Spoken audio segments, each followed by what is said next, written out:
Hi, in this video I am going to show you how to install GCam on your Lava Yuva 2.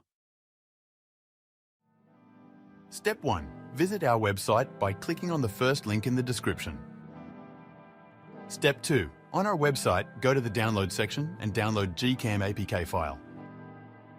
Step 3. Go to video instruction section on our website. There you will find step-by-step guide on how to install that GCam APK. That's it. Don't forget to visit our website for complete instructions and APK file.